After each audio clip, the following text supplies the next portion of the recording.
you. One true time I hold you. In my life will always go on. Near, far, wherever you are, I believe that the heart does go on.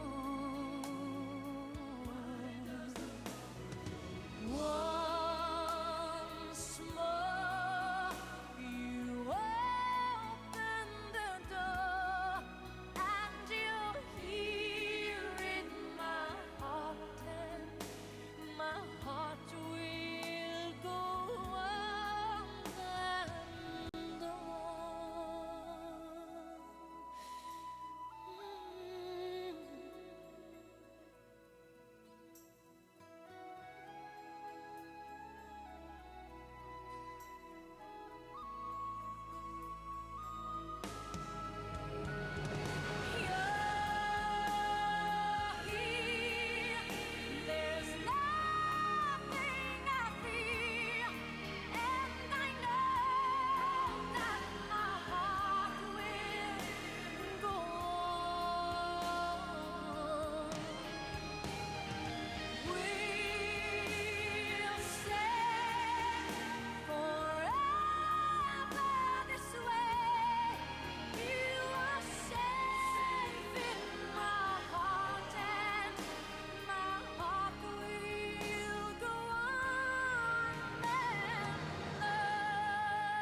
some say love, it is a river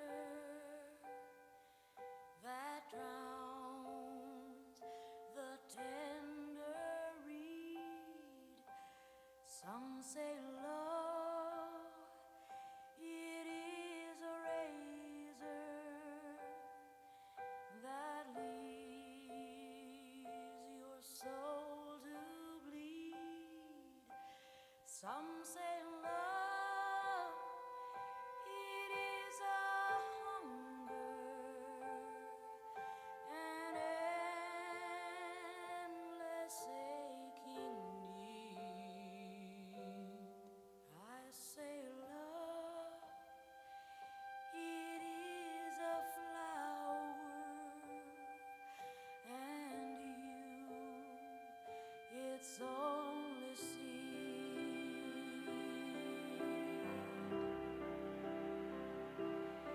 It's the heart afraid of breaking that never learns to dance. It's the dream afraid of waking that never takes the chance. It's the one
Ladies and gentlemen, before we get started, just have a couple announcements to be made. Firstly, on behalf of the family and on behalf of the Steckley-Gooderham Funeral Home, I'd like to welcome everyone here joining us today, either in person or at home via the live stream. I know the weather was quite bad, so the family really appreciates your taking the time to come into the funeral home and share some memories here in the chapel, and everyone remotely as well, as to stay safe and just to be here in spirit. Before we get started, if anyone has any kind of cell phones, I just ask that you place that on silent mode, just so that we don't have any kind of interruptions here during the service. And secondly, the family has graciously arranged for a time of fellowship and reception downstairs in the lower lounge. So immediately following this celebration of life here today, we'll make our way down the center aisle, making our way downstairs and share some more memories and stories and have some refreshments. This time we'll be listening to the first musical tribute, and then the family will come forward and start the service. Thank you.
Soul so weary, when troubles come and my heart burdened be, then I am still and wait here in the silence until you come and sit a while with me.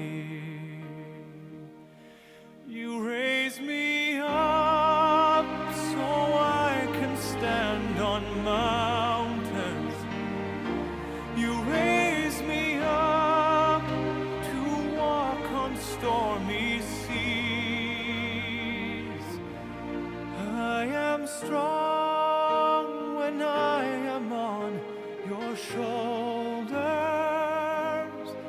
You raise me up to more than I can be.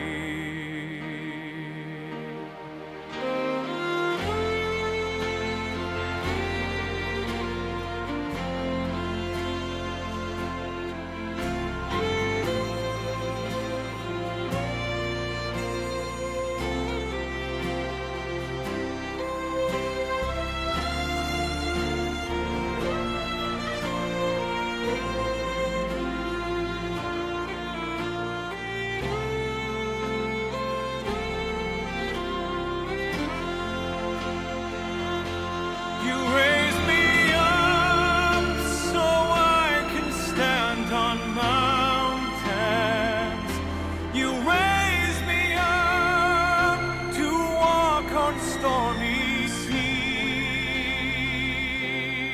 I am strong when I am on your shoulders. You raise me up to more than I can be.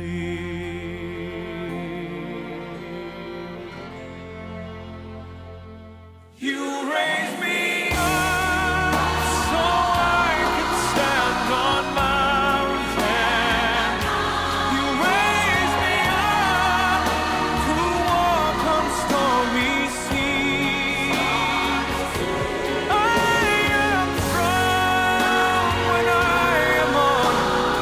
show.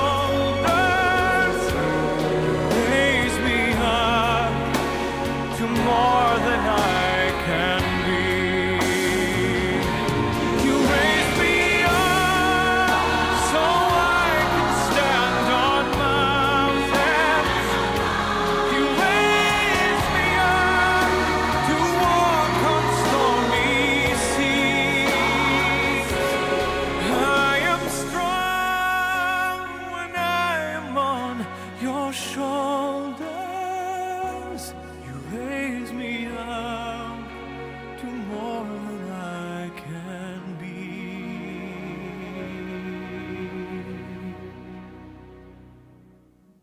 You raise me up to more than I can be.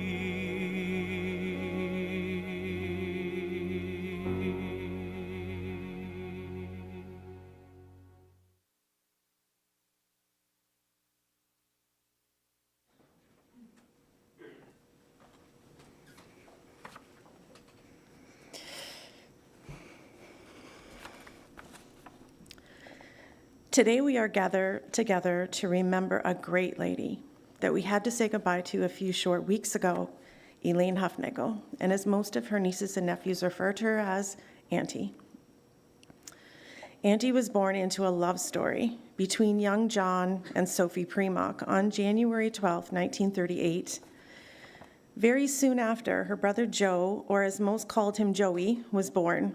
She always addressed him as little brother. They shared a very strong bond.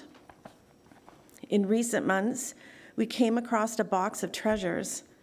It was letters that Auntie's dad, John, wrote to Sophie, Elaine, and Joey while he was serving in the Air Force. These letters are the reason we describe this as a love story. In Auntie's final days, we sat by her bedside and we read these letters to her, some of which she and Joe wrote to their dad.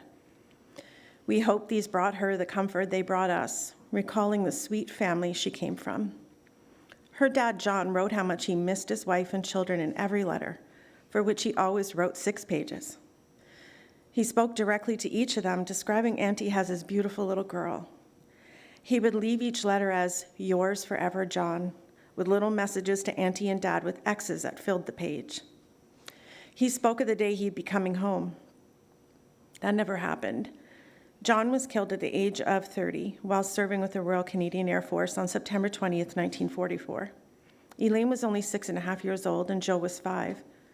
Together, Grandma Sophie, Dad, and Auntie Elaine carried on for several years until Grandma Sophie remarried and gave us the only grandpa we knew, Fred Smuziak. Together, they had their son, Alan, giving Auntie another little brother. We heard lots of stories of when Auntie met the love of her life, Willie Hufnagel, in her early 30s. They shared fun times in Toronto out dancing and enjoying their young love. Nearly 5 years later, they were married, and the adventures began. Together, they enjoyed all the good things life could bring. Auntie was the greatest wife to Uncle Willie, and he the greatest husband to her. The love they shared was so evident, how they enjoyed so many good laughs together, truly took care of each other with the utmost respect right till the end. During their years together, junk became their passion. Uncle had a love of antiques, and Auntie grew to love the same. They knew how to find the best treasures and turn it into a profit. Auntie always teased Uncle and said he had a disease called byitis. He could never drive past a junk sale or an antique store without a quick pit stop. We remember their store in Port Perry. What fun that was to go to. Quickly, they outgrew that, and soon after, they moved to Lakefield and opened the store between the bridges. It was much bigger, but together they had no problem filling it to the rafters. The business grew, and Grandma Sophie always said their antiques would be her grandchildren. Auntie ran the store during the week until Uncle worked at GM. One fateful night, while Uncle was on his way home from night shift, a fire broke out in the store, and everything burnt to the ground. They had to start again. Auntie spoke much of this time in her life. How would they ever rebuild? They did. It was bigger and better.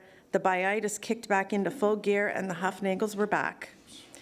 Their junk expanded to several rental properties, barns, and garages. They wintered in Florida for years and continued their adventures there, doing flea markets and selling their smaller collectibles. Uncle always knew that the winters would be easier for Auntie in Florida as their eyesight continued to fail, and he would be able to still work doing his love of buying and selling. Auntie and Uncle made the hard decision to never have children because of Auntie's eyesight disease that she was born with. She knew she would eventually leave her fully blind. She spent her early years working with the CNIB and learning how to one day take care of herself. Soon before she was admitted to hospital in August of last year, Auntie was still doing her own laundry and taking care of herself. We will never know how Auntie's tops and pants always matched. She just knew. She was fiercely independent. Her strength and determination left us with so many great memories and lessons. The CNIB continued to be a great source for Auntie's needs as the years passed on. Joey had 5 children who became the center of Auntie and Uncle's life. We became their children. Later, our children were born into the clan, and it grew. Our children are all left with the memories we had when we were young. The family meals, the celebrations, the fun times were abundant. Food was a common love for this family. Auntie always cooked for an army, and Uncle always supplied enough donuts to fill the town.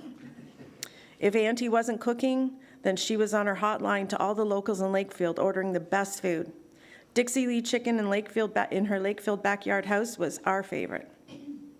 Everyone knew them personally in town whenever she called. Boy, we were really going to miss those great meals around that big dining room table with hours of love and laughter. More times than we can count were spent on Auntie and Uncle's stores and homes. Auntie let us play storekeeper. She introduced us to all her customers. She always had a great picnic lunch for all of us in the back room of her store. We had tea parties with her little china tea sets in the Lakefield house porch. That was great fun. We can all recall, some of us can recall, that Auntie and Uncle were so busy with their business, always till the last sale. And if Grandma Sophie were here, she'd tell the funny stories of all the times she held dinner in the oven as we waited for Auntie and Uncle to arrive after closing the store. They'd blow in the door in the last minute with poppycock, toffee, fay, and the biggest Yule log you could find. And of course, it had a branch on it. They never came empty-handed. Boxes of food, bubbly wine, and of course their cooler of empty containers to bring home the leftovers. We were always overjoyed to see them and so relieved we could finally eat. It was year after year occurrence, and it just became the funniest memory. Sleepovers at the Lakefield house then expanded to the Hastings house, where they had the best pool. Uncle loved to be the first one in the pool with the kids. One of the funniest memories was the time that Sue, Cheryl, Terry, and their spouses stayed at the Hastings house. I think Randy was doing tree work for them or something, if I can remember. But in any case, Auntie and Uncle insisted we all stay there at their hotel, and they would leave us by ourselves, but not before filling the fridge with food, the bar with booze, and staying for a great meal with us. But after they left, well, shenanigans began. The cocktails got us a little giddy. Randy decided he was heading to bed before the rest of us. Big mistake. Rich and Terry had plans. They ran into the room Randy slept in and scared him by jumping right on the bed. We all killed ourselves laughing until we heard the bed break. On went the lights, up came the sheets, and out came the Sears catalog. Well, we quickly sobered up and tried to figure out how to quickly buy a new bed before Auntie and Uncle found out. Boy, did we laugh. We decided we were going to fix it the best we could and say nothing. Well, that didn't last long. Auntie and Uncle went to Hastings the following weekend, and what bed do you think they decided to sleep on? The broken one. Yep, they got in, landed on the floor. They thought they broke the bed. It didn't take long for them to find out our little secret. This story was told year after year, and the laughs were the same every time.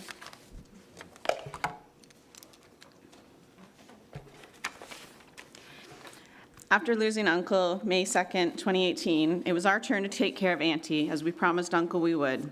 He made plans with us, and before he left us, he knew Auntie would be okay.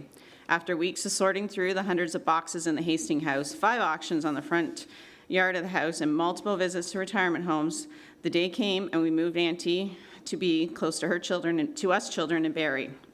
Whispering Pines, or the Pines as she called it, became her new home where she met many friends and settled in nicely. She used to say, "It's not home, but I'm happy here."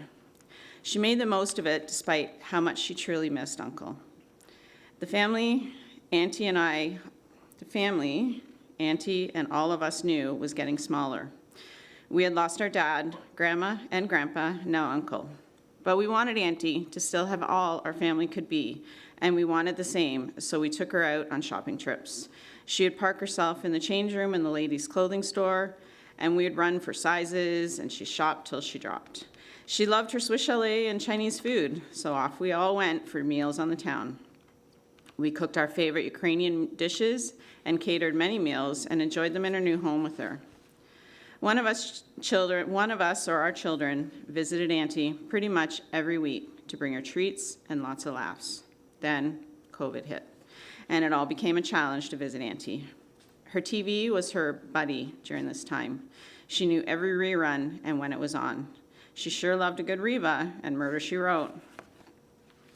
However, Auntie's phone was her lifeline. Many of you will remember long visits on the phone with Auntie. There were times Auntie would call us several times a day. She was always up to date on dates, on events in the news, and of course with our family. She knew things about the other that we didn't even know. She'd sometimes phone us, but hit the wrong button, so we wouldn't get the one she intended to call. She would always laugh and then chat for an hour. Auntie was just plain fun. She was saucy and funny, just like our dad, her brother Joe. She had the best sense of humor. She lived her life through ours. We made our life part of hers. She knew about all our trips, our jobs, our children, and our adventures. She lived for these stories and always told us to have a drink for her. We made the best of the 6 months we couldn't visit her, but the first chance we got, it was safe. The first chance we thought it was safe to plan another family meal in her home, we did. And lo and behold, Auntie, Terry, and myself all got COVID. We thought we were smart, but COVID outsmarted us all. We all recovered, and life went on. During these years, she referred to Cheryl, Jolene, and I as her girls. She would tell everyone, "Ask my girls." Or when she didn't really want to go to a certain doctor's appointment, she knew she could persuade Jolene to agree to do it on Zoom.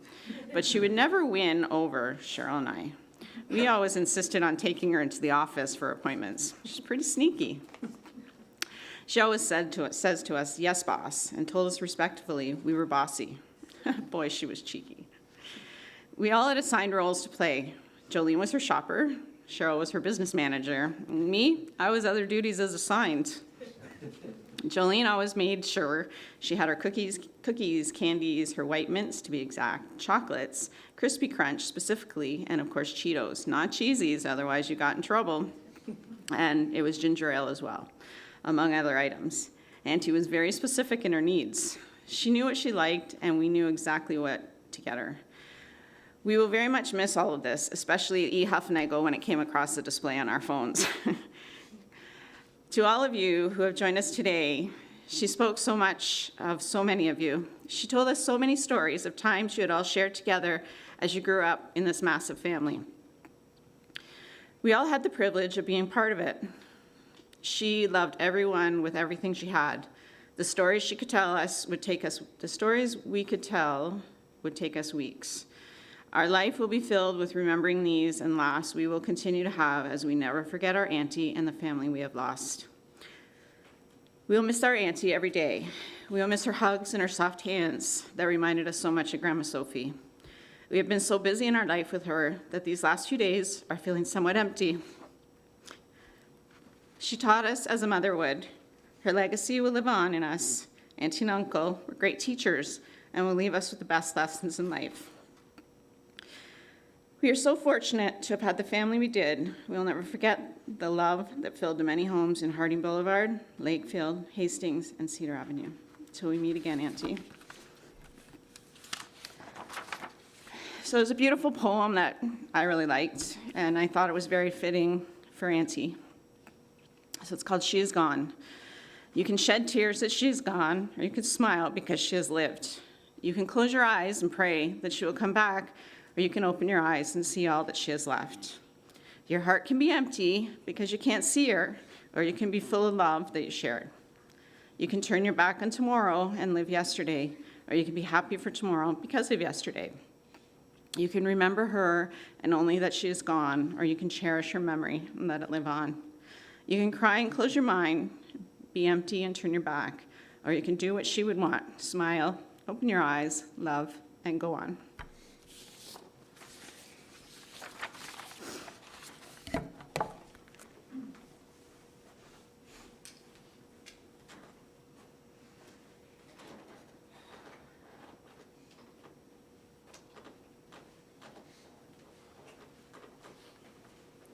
Thank you very much. Beautiful tributes, and always like to hear nice memories and stories, and breaking the bed, that's perfect. That's excellent. Yeah.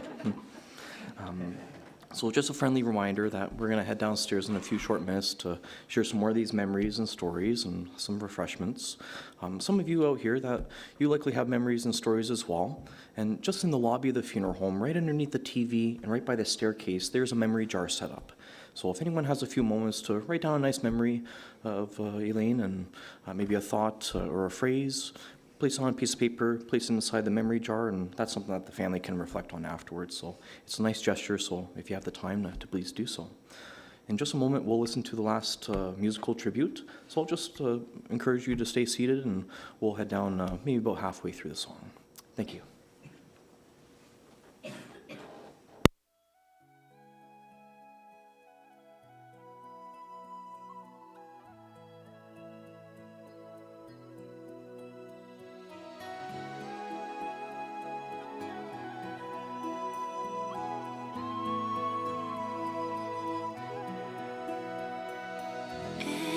Every night in my dreams, I see you, I feel you.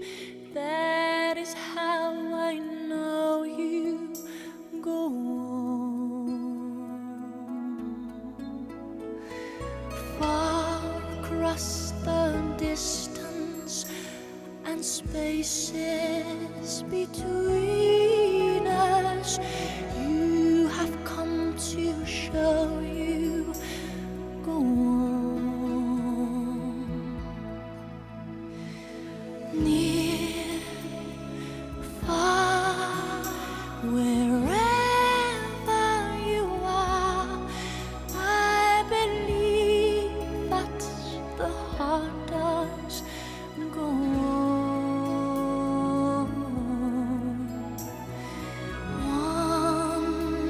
Once more, you open the door, and you're here in my heart, and my heart will go on and on.